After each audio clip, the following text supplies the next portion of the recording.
Hey guys, welcome back to my channel. Today we are going to learn how to make this box cowl neck textured crop top. It has so many names because there are so many aspects involved in this design. It has a drawstring at the base of the top to hold around the rib cage perfectly well. Then it also has a cowl neck that is made of a ribbed effect for the stitch, and then it has a textured body that is made of the lemon peel stitch. So if you would like the written pattern, it's already available on my website. Here are some of the photos of my model wearing the black version, so we had to recreate it in pink in order to see the stitches clearly well. So enjoy the gallery and let's get started. In this demonstration, I am pairing it up with a granny fringe skirt. We already have a tutorial as well as a written pattern for this skirt. You can purchase this same exact top design on my website. It's already listed. If you want to purchase it in any other color, you can as well do that on my website. So for the materials, you will need yarn. The yarn that I'm using is a 3-ply chunky yarn. It's called Seal. And then you also need a pair of scissors, a crochet hook. The hook that I'm using is a 5mm crochet hook, which is an H hook, and then a darning needle, and then you also need a measuring tape. These are the tools that you will need for the project. Alright, so since black is a very difficult color to demonstrate with, I will be demonstrating with this pink color so that you can see exactly what's happening and so that the stitches are visible to you guys. So you're going to grab your yarn and your hook, and you're going to start off with a slip knot. To make a slip knot, you're going to just yarn over like this, insert your hook, yarn over, pull through, and yarn over, pull through. That is a slip knot. And we're going to start off with a chain of 61. I'm making for a medium size, but for a size small, you're going to do a total of 51 chains. 6 small, extra small 51 chains, medium 61, large 71, extra large 81. So it's an increment of 10 chains. So we're going to start chaining 1,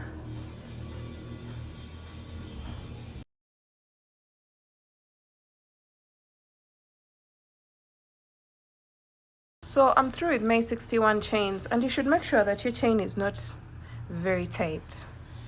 Leave some room for stretch. So I have my 61 chains, and now we are going on to row 1. For this pattern, we are using the lemon peel stitch because that's the stitch that my client picked to be used for her garment. So you're going to go into the second chain from the hook. So not this one, this one. The second chain from the hook. Insert your hook, pull up a loop. You have 2 loops on your hook, yarn over, pull through 2. So that's a single crochet. And then we're going to make a double crochet into the next chain. Yarn over, insert your hook, pull up a loop. You'll have 3 loops on your hook, yarn over, pull through 2, and yarn over, pull through 2. So that's a double crochet. So we're going to go all the way across, alternating between single and double crochet. One thing that I forgot to mention was you should make sure you have an odd number of chains at the starting chain in case you decide to use a different number of chains from my recommended chains. So you just make a chain that can run across from shoulder to shoulder and make sure that the number of chains is an odd number. For example, 61, 51, 71, 81, all those are odd numbers. So we're going to continue to alternate between single crochet and double crochet all the way across, and make sure towards the end you're placing a double crochet into the very last chain.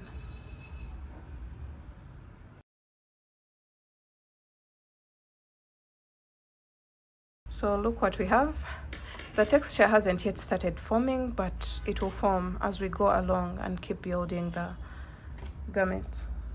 So this will be our very first panel. This top will be worked in 2 panels, the front and then the back panel, and then we shall join everything together.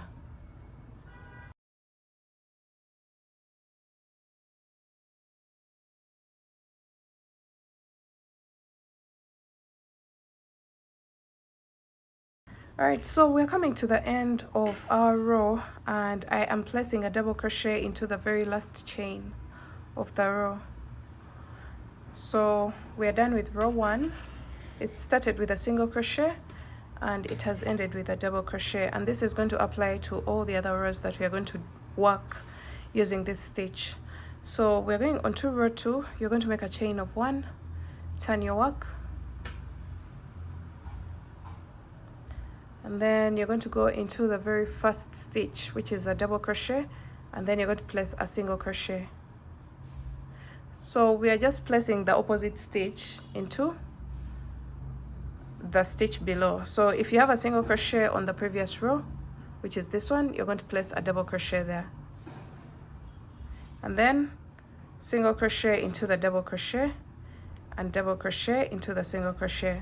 So as long as you didn't have a mistake on the previous row, you should find this very easy. You just keep alternating between double crochet and single crochet, and the placement will just be automatic as long as you get the very first stitch right. So this is what we have. All right, so you're going to keep going all the way across, alternating between single crochet and double crochet, and make sure you end your row with a double crochet into the very last stitch.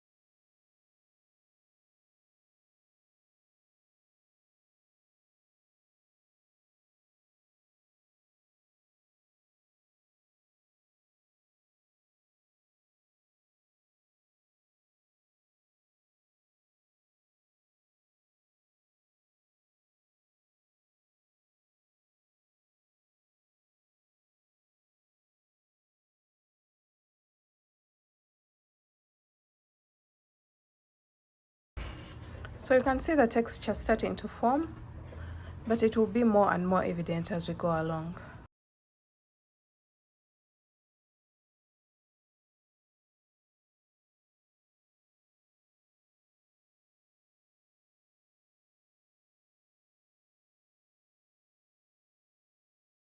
All right, so we're coming to the end of the second row, and I am placing a double crochet into the very last single crochet of the previous row,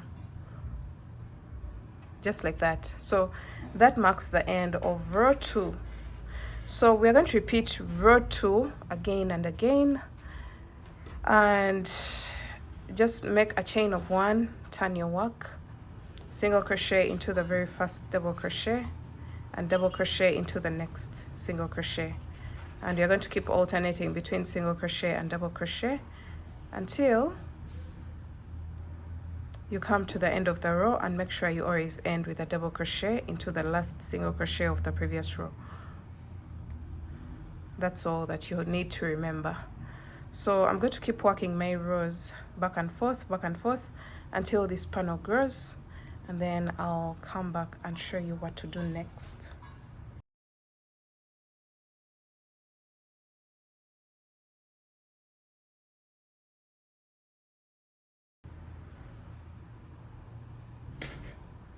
Alright guys, as you go along, you'll notice the texture starting to form, and yeah, I'm still going, building my panel in order to get something thicker than this and something that can work as a top. So I'm on row 5 currently, and I'm going to keep working, and I'll be letting you know how many rows that I did total for the very first panel.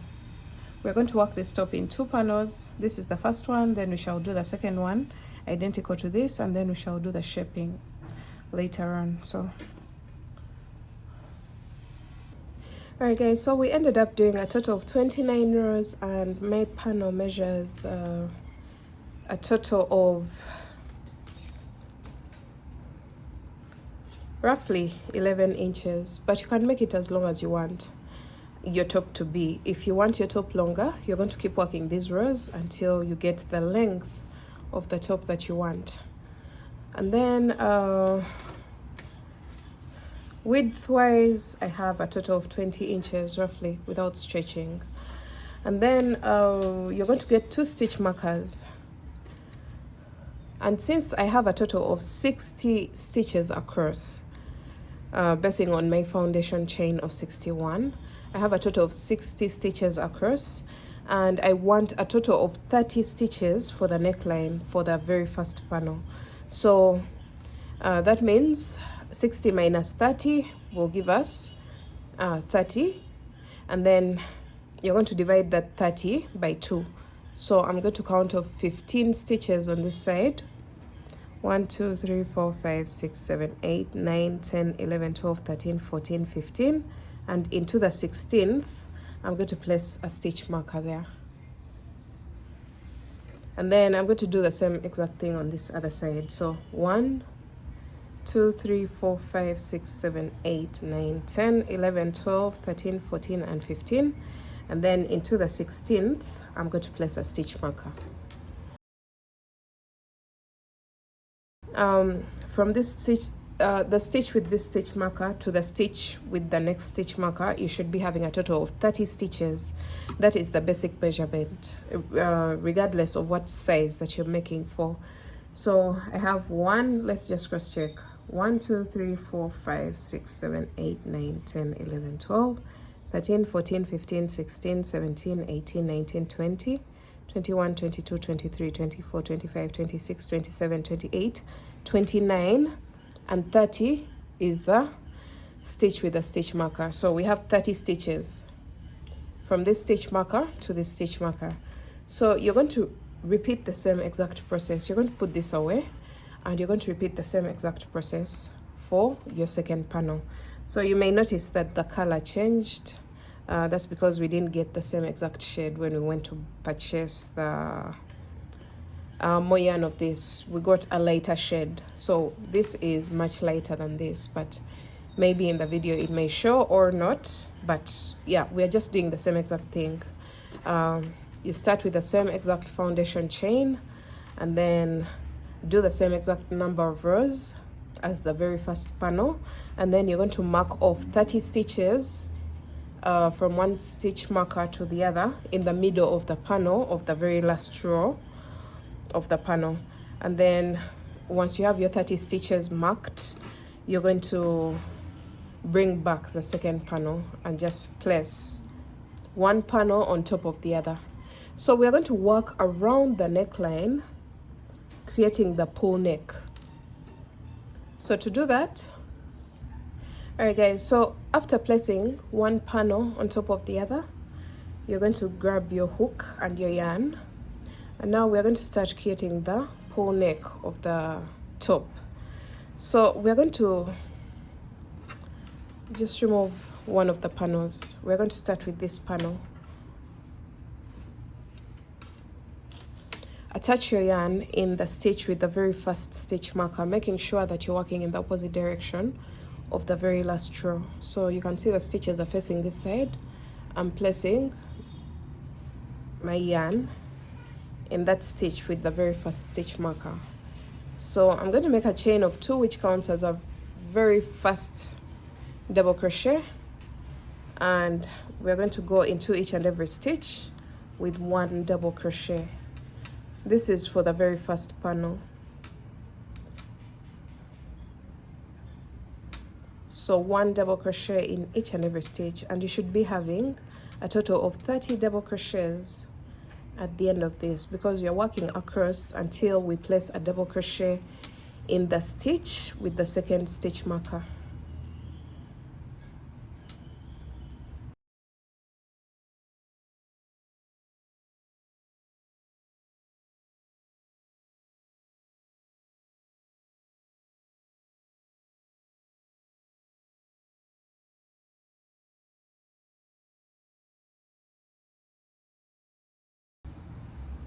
All right, so we've reached the stitch with the stitch marker. You're going to remove it, and you're going to place 1 double crochet in that stitch that had the stitch marker. At this point, you can also remove the very first stitch marker that you had on the opposite side. And then you're going to introduce your second panel, which is this one, and make sure the stitch markers are on this same side as the side that had the stitch markers on this side.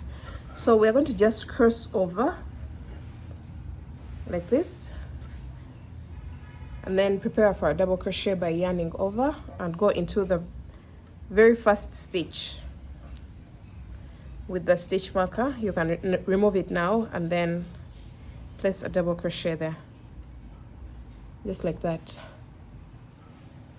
So you're going to double crochet all the way across until you get to the stitch with the second stitch marker of the second panel.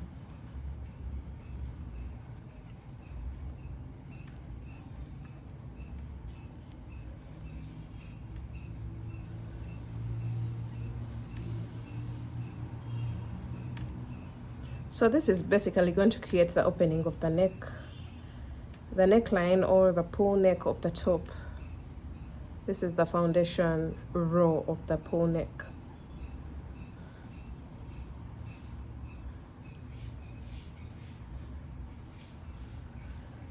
All right, look at what we have right now.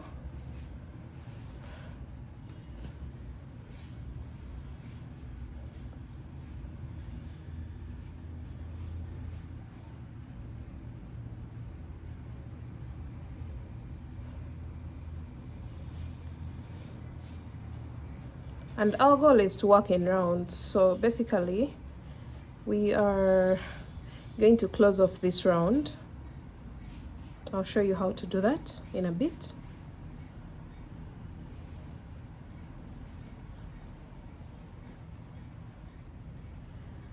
All right, so we've come to the very last stitch with a stitch marker. You can get rid of it. And then into that stitch that had the stitch marker, you're going to place one double crochet, and you should be having 30 stitches on this side as well, regardless of what size you're making for.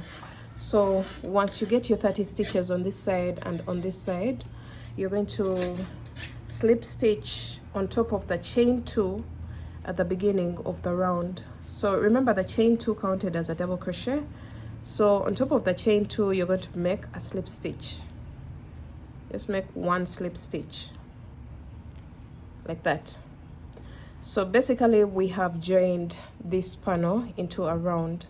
Now you're going to get some yarn on the side, and we are going to close up these openings on the sides of the top so that we can proceed with the neckline without any inconveniences. All right, so you're going to get a small strand of yarn. This should be enough, and we're going to join the sides, these sides, the 2 open sides of the top. So you're going to just fold over your work like this, and you're going to go into the stitch with the very first double crochet on this side and the stitch with the first double crochet on this side, and we're going to start joining. Just use the whip stitch or whatever stitch is comfortable for you, just like that. And then you're going to continue to join stitch to stitch, the different stitches. So this is going to close up the shoulder opening, and it's going to create a seam line on top of the shoulder of the top. Make sure you don't skip any stitch, because we have already counted this, and for this demonstration I have a total of 15 stitches on this side as well as 15 stitches on the opposite side.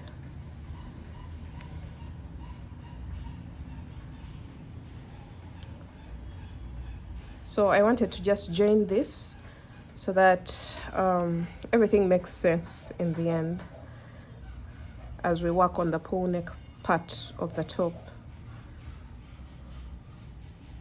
So we are joining our very last stitch, just like that. And then you can leave a strand for weaving in later on. You're going to just repeat the same exact process. Since we have 2 strands here, you can even just decide to tie a knot, or you can use your darning needle to weave it in very well. I have another tail here that I'll weave in later on, but yeah, you can see how the pole neck is reacting to the join. So we are going to just do the same exact thing on this side. The first stitch with the first double crochet on this side, and then the stitch with the first double crochet on this side, which is the chain 2. So just join that stitch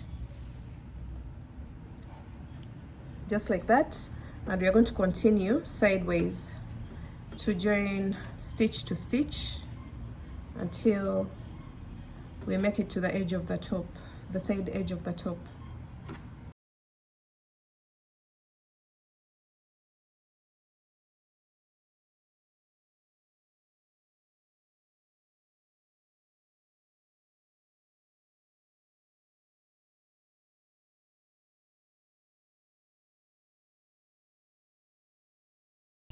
All right, so this is what we have right now, and I'll do the same exact thing. I have 2 tails on this side, so I will just make a knot on this end as well.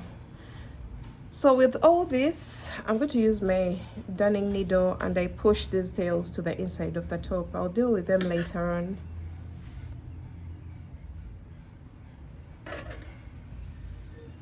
So that they don't distract our sight as we work this top.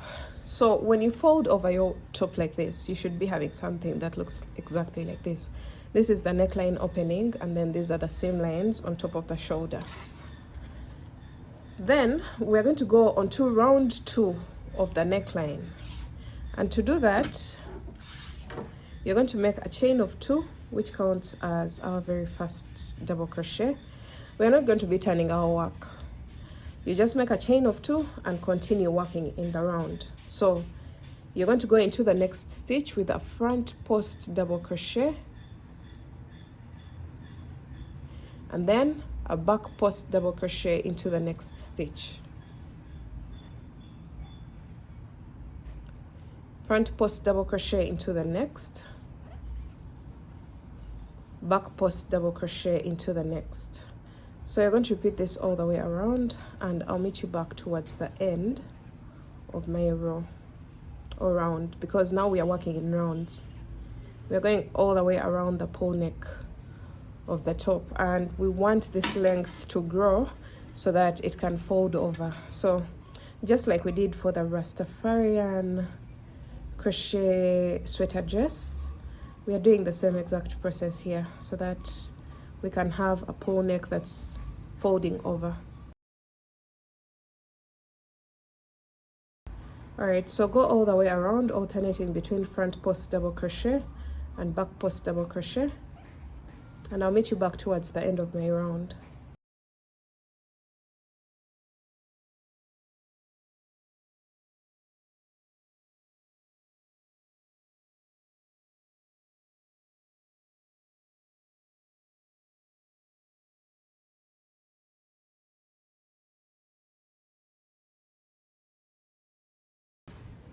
So this is going to create a ribbed effect.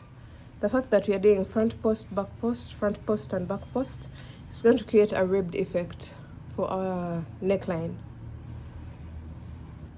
So when you get to this point where we finish up the very first panel, just continue with the front post and back post double crochet as usual and cross over to the second panel. Just continue doing the same exact thing.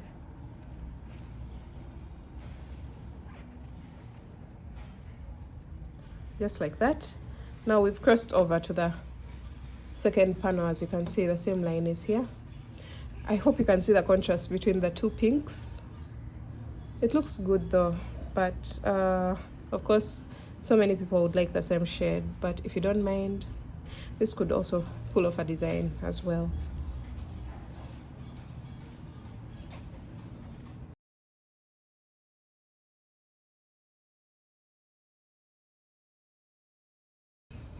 Alright guys, so we're coming to the end of round 2, and I am placing a front post double crochet into the very last stitch. So whichever stitch that comes last, Once you're done with your very last stitch, you're going to go on top of the first chain 2, which counted as our very first double crochet, and place a slip stitch just like that.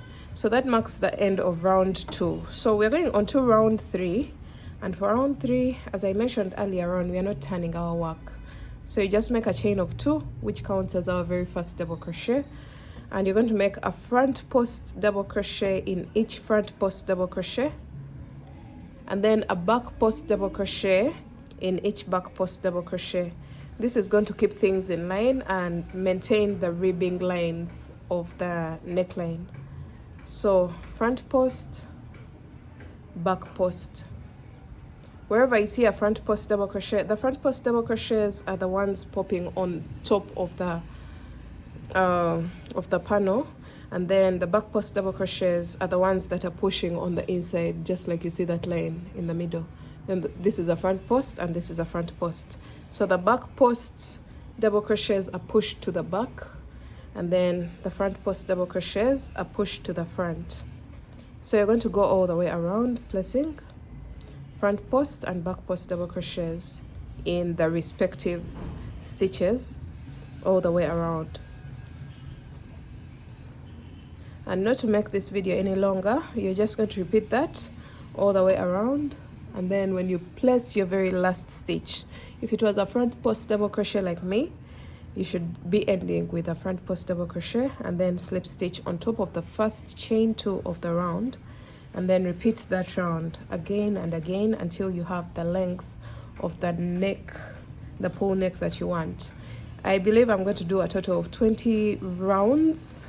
This is round 3, so keep working until you have the length that you desire, and then fold it over. I'll come back when I'm done with the number of rounds that I need, but you're going to just keep working around and around until you get the length of the pole neck that you want. And then when you come to the end, you slip stitch, chain 2, and then go all the way around, placing a front post double crochet in each front post and a back post double crochet in each back post. So keep working, and I'll meet you back when I have the total length that I need for my pole neck. Alright, so we ended up doing a total of 20 rounds for the pole neck. You can see we have a total of 20. And then you're going to fold it over like this so that it can create that very thick fill for the pole neck part of the top. Just fold it into half. This is where this is going to rest onto the neck like this. So I did 20 rounds, and in total I have about 8.5 inches for the pole neck. So that means we are going to split it into 2 when we fold it over, and it's going to end up being around 4.25 inches when folded over like this. So I think the hardest part of the top has been achieved, and now we are going to go onto the bottom side of the top to finish up a few things. So one of the things that you're going to do is to join the sides of the top. I'm going to just join a total of about 10 rows of my top here, so that I can leave a big space for the armhole. So you're going to get your darning needle and some scrap yarn, and you're going to join the bottom side of the top, both here and here, so that it can wrap around our rib cage. So we're going to just eyeball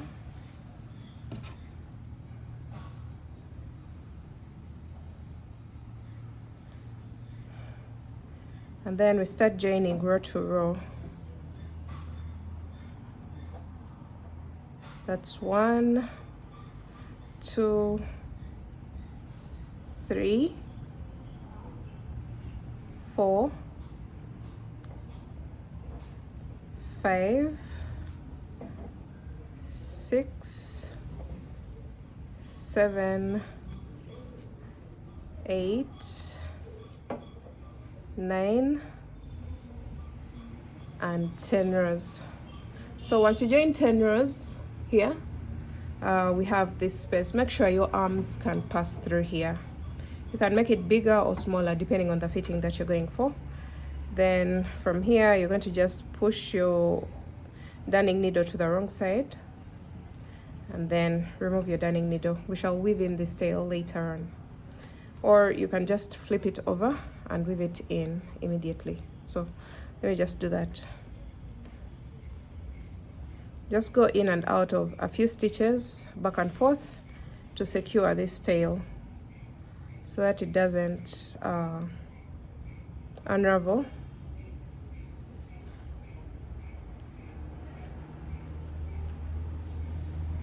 Once you're done with that, you're going to cut your yarn, and then you can also get rid of these loose tails that are here at the beginning. So this is what we have basically. This is what one side of our top looks like. And then we're going to do the same exact thing on this side. So whatever we did here, 10 rows joined from the bottom of the top all the way to the armpit, because this is going to be the armpit area. So if you want to be accurate with your measurements, I've joined a total of about 4 inches, and the total length of my top was about 11 inches. So I've left about 7 inches times 2 because we also have this side. I have about 14 to 15 inches circumference for the arm, which should be just enough. Then you're going to repeat the same exact process on this side.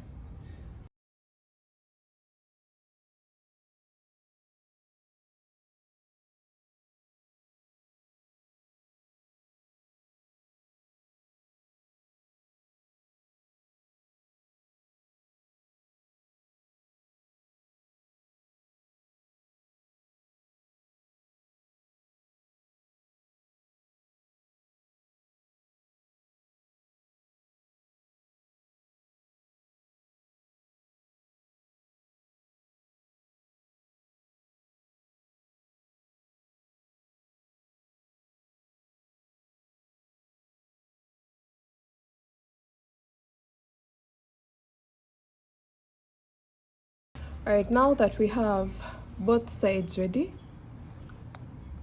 we have this side finished and this other side as well. So we're going to try on our top, and if you feel like this top is way wider than what you had planned for, you can go ahead and fold about half an inch inwards. That's exactly what I did for the black top. That's because it came out a little bit big because I was making for a size medium and I started with 71 chains instead of 61. So it ended up going out of the size that I had planned for.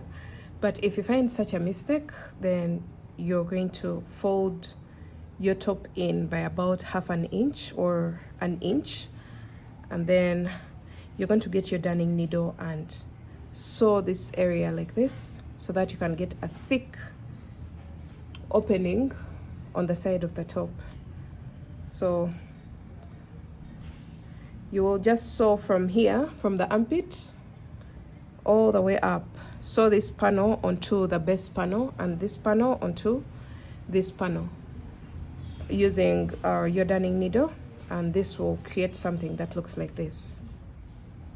I'm not going to do that because now I've gotten the measurements accurately, but if you find yourself in that situation, you can go ahead and reduce it like this. And then if you do it this side, you will definitely do it on this side as well. Just like this. You fold it over and sew the pieces together like that. And then the last thing that we're going to do is to get a crochet hook and make a very long chain of about 200 chains or more, depending on the strap that you want for the bottom part of your top. So just make a simple chain. Start with a slip knot and make a chain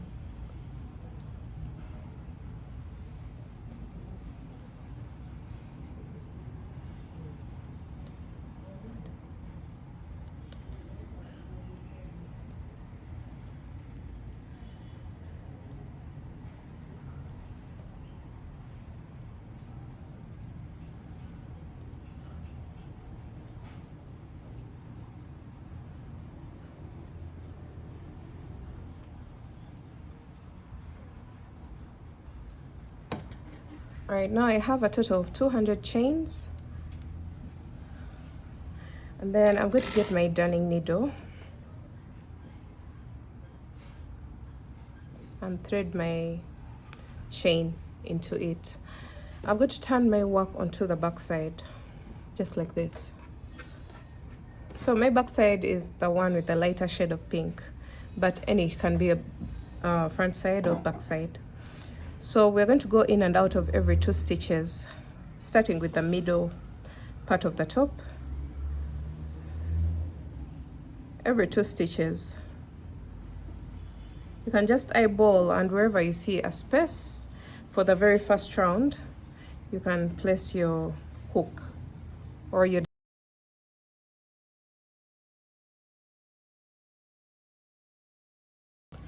All right, so we've made it all the way around, and we have 2 tails here at this point. So that means we've gathered the base of the top, which was really wide, and this string is going to help us to gather everything together and tie at the back of the top. These strings will be at the back of the top, not at the front, but you can place them anywhere you want. If you prefer them at the front, then place them at the front. Or if you prefer them at the back like me, then you place them at the back, just like this. And then you're going to cut off the loose ends, just like that. And then your top is basically done. We're done with the general construction of the top, and it is ready to wear. So let me show you the final images of my client wearing the top in black. And I hope you guys enjoyed this tutorial. Make sure I give it a thumbs up if you did, and don't forget to check out the written pattern on my website. So yeah, that's it for today. I'll see you in my next video. Bye.